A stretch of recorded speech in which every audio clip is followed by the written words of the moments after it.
Everybody knows that all the people don't have liberties, all the people don't have freedom, all the people don't have justice, and all the people don't have power, so that means none of us do. Jello Biafra for the Independent Media Center and the camcorder, Trees Jihad. The only thing that's going to stop this is a militant demonstration against the city of San Francisco. Hey, hey! The movement is intending to fill the streets and reclaim the streets and reclaim the spaces that have been absolutely hijacked. I think there's a lot of people here for how freezing cold it is out here. I'm really excited. I did not think there was going to be this many people. I'm just totally pumped.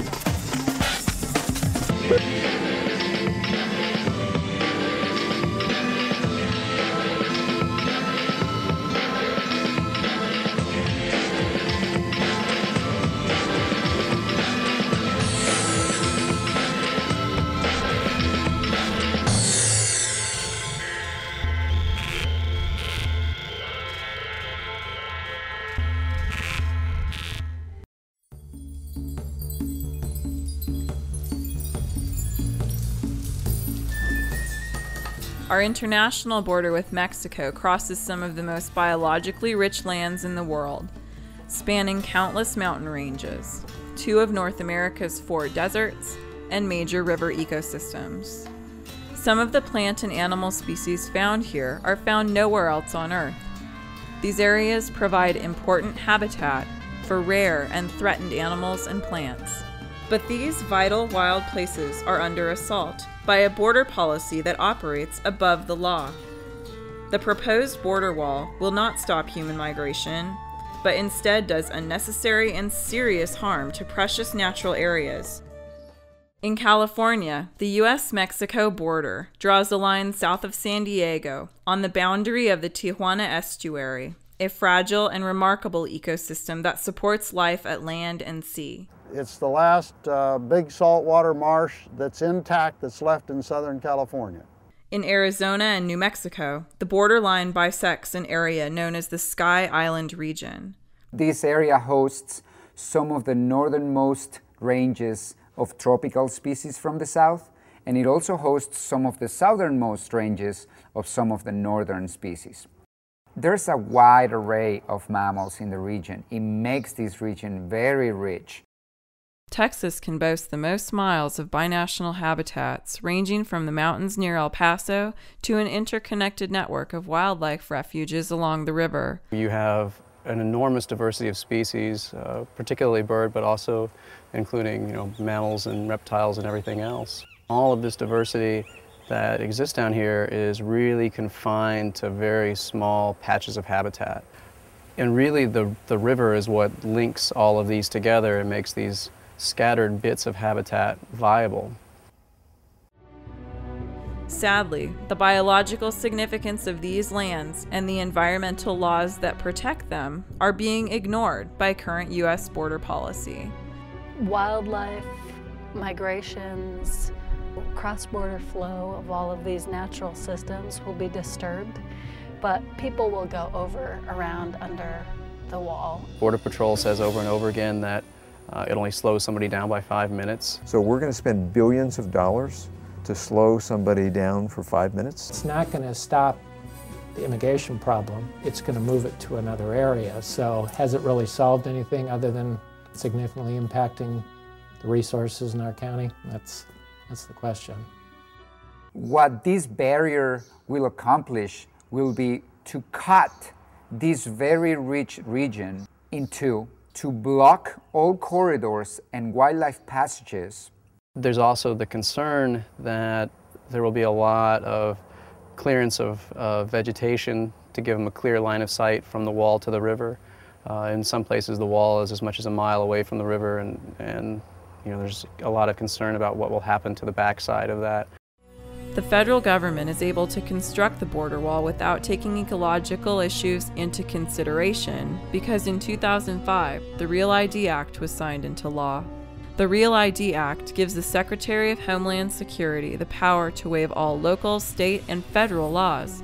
In April 2008, the Secretary of the Department of Homeland Security issued a waiver that swept aside more than 30 important laws created to protect clean water, clean air, wildlife habitat, important historical sites, and specific wilderness areas.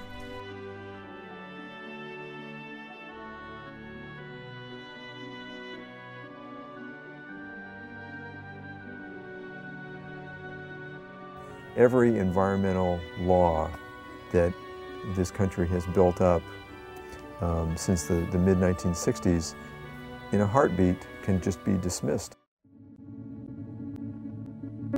This border wall is not the solution. It will not stop people from coming. It hasn't.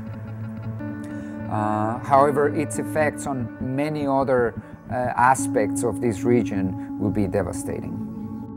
It's necessary to address concerns with national security. We just think that it can be done in a more environmentally sensitive manner. For 100 years, the Sierra Club has worked to protect wild places. Current border policy is undermining many of the laws that protect land and wildlife. This is more than an issue about the health of a region's ecosystems. It's about protecting our democracy and putting an end to the unprecedented and unwarranted powers given the Secretary of Homeland Security. Call your congressional representative and senators today and tell them to repeal Section 102 of the Real ID Act. But we better rearrange our priorities pretty fast or we're going to have some real problems.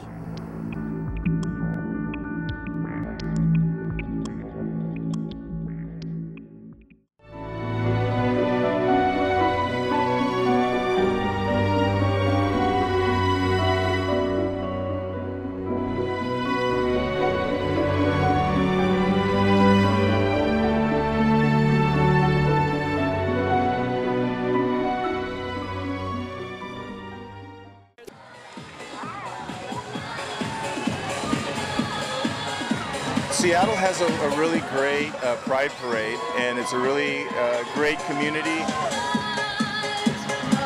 And so how do we make a space that's both culturally sensitive and affirming, etc., and that is, politically progressive? So many people I know have grown up thinking I must be the only South Asian lesbian or queer or bisexual in my city, in the world, whatever, right? So I think one of the very basic functions we perform is simply to say there is this diversity within South Asian communities which gets lost because of all these other issues that we're fighting, right?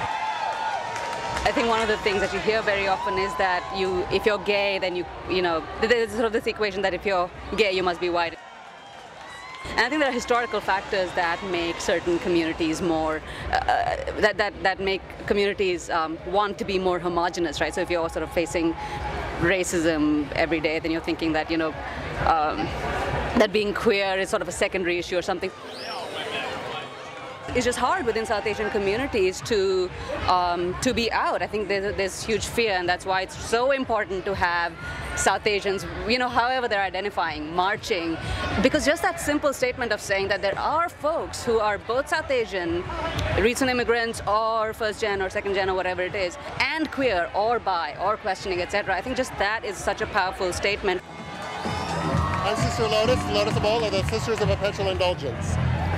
It's good to come out and just celebrate. We all live in these lives of and it doesn't, matter orientation out here. It's just pride. It's about being free and being who you want to be and everything. If I could come out looking like this, you guys should come out looking like you look. It's good. People get a little apathetic, and then something happens where funds dry up, and we realize that we have to stand up and not rely on the big status quo monies that come to us.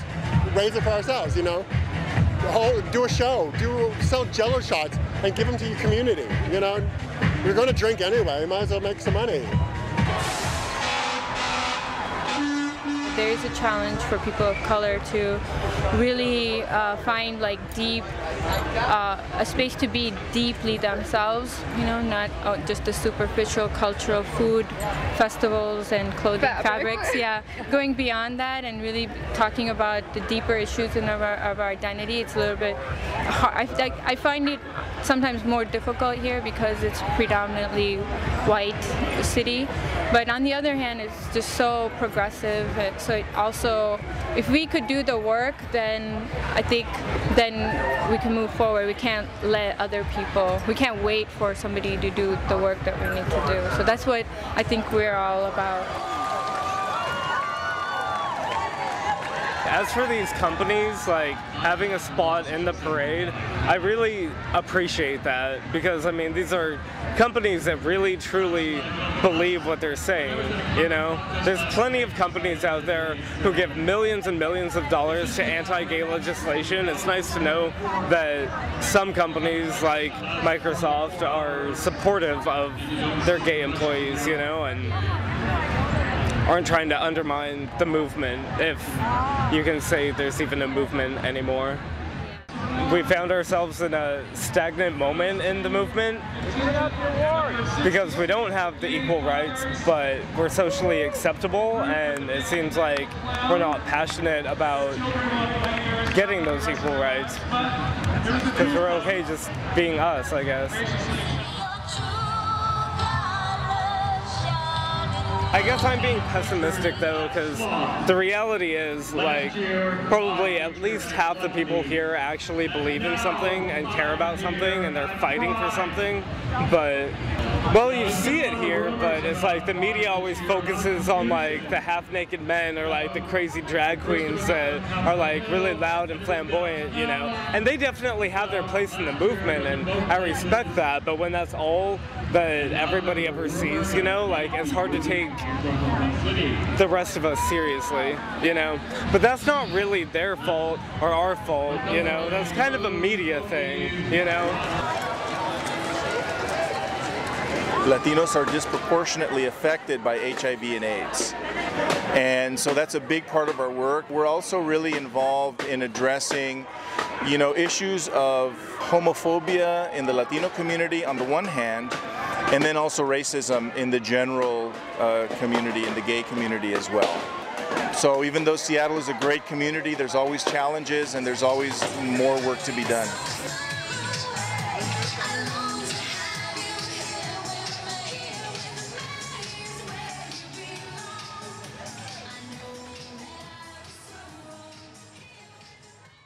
It saddens me that the University of California continues to be so disrespectful towards its employees, particularly those individuals in the service area.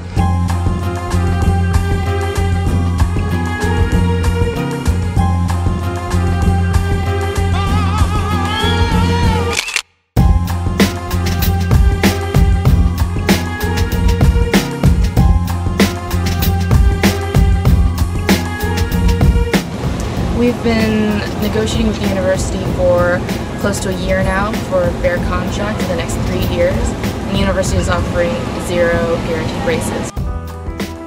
No one really talks about the actual living wage, what it takes to like live in San Diego, and what people have come to is that it's like $17 an hour. And most of the workers here, even the ones who have been here upwards of 20 years, are making around $12 or $13 an hour, which is not enough to take care of their families. The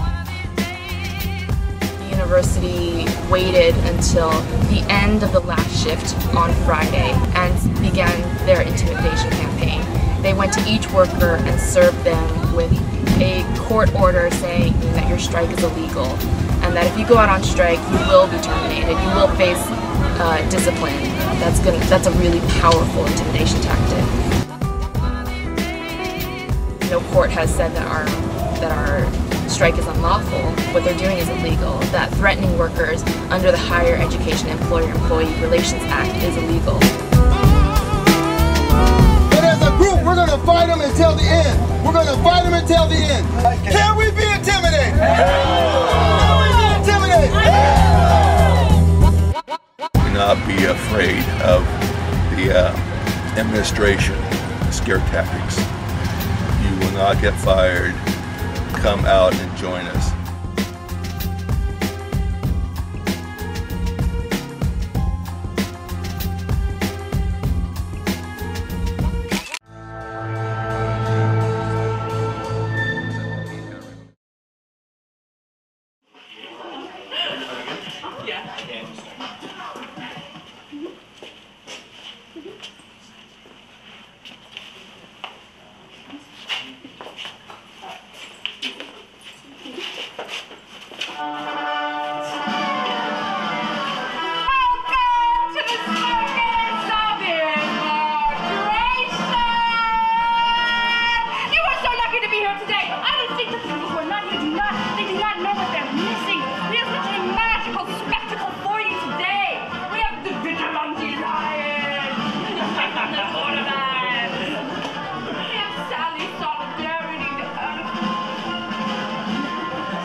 spectacle is waiting for you. Fabulous, fabulous. I don't know.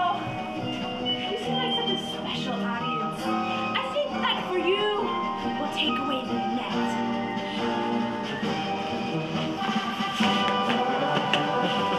Let the show begin!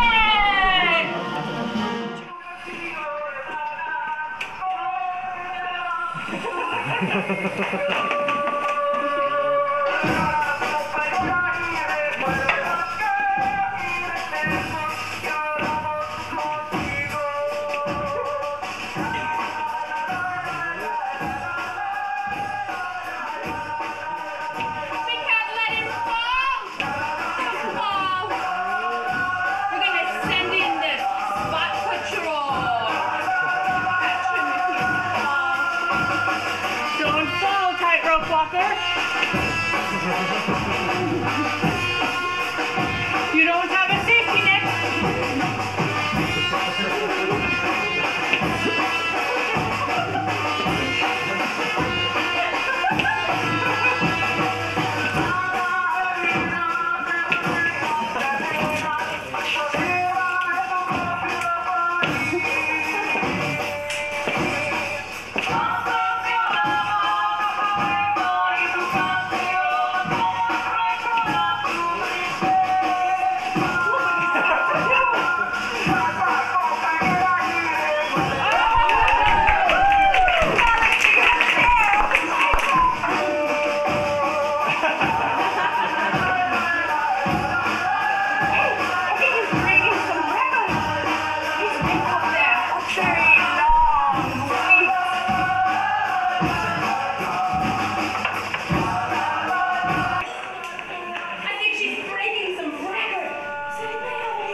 Borders!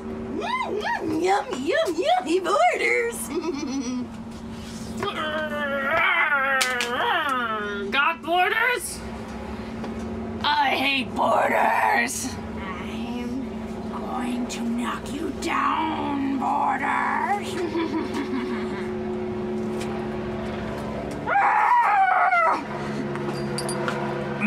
Borders, eat 'em! We are the clandestine insurgent rebel Clown Army! And we're serious about being silly!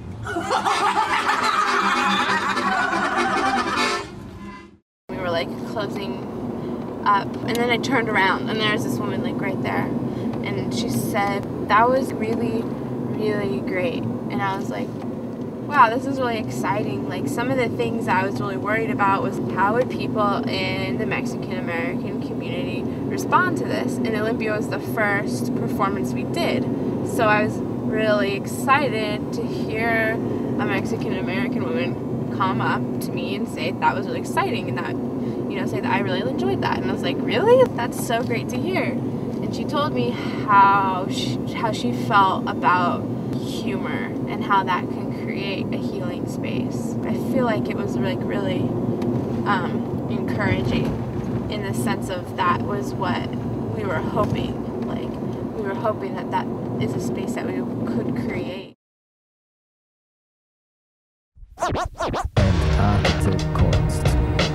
This is how we get down. This is how we get down. We were only able to do this traveling circus because of the amazing network of passionate, creative people that we worked with and who supported us.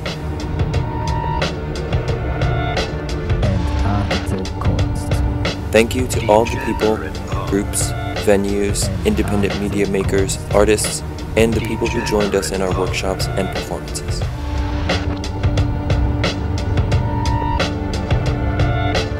Freedom now.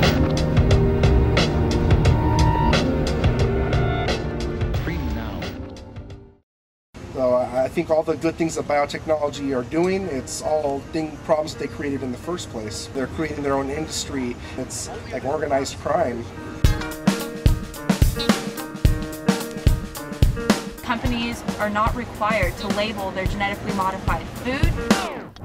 The companies do not publicize it, which is what I am so against, because there's no medical research done, because genetically modified foods haven't been around long enough for us to know what'll happen in the long term. The zombie swarm, you know, exaggerating what's going on with the GMOs because we don't know, you know, exactly what GMOs will do.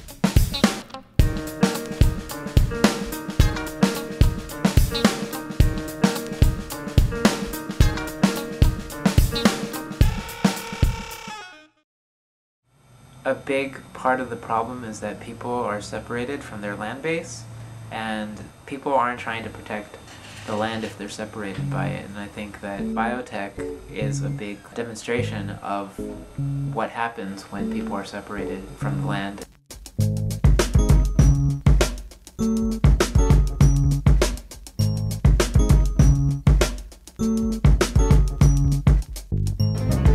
A lot of biotech employees were very apathetic to what we were doing, which I'm sure that they are about life in general.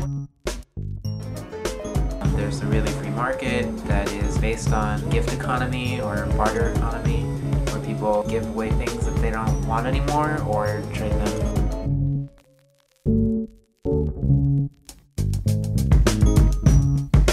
We had people that were honking, and we had people on the streets who were yelling for us, and we started passing out pamphlets and flyers, and people were really interested to talk to us and find out about the genetically modified foods and just the atrocities that it's causing. Until we have a massive awakening, it's just going to continue to happen.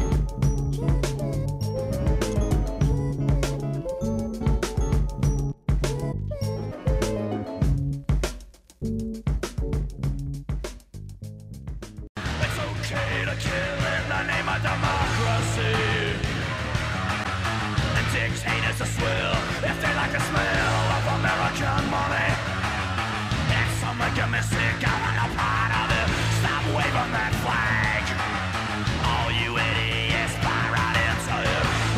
from the back.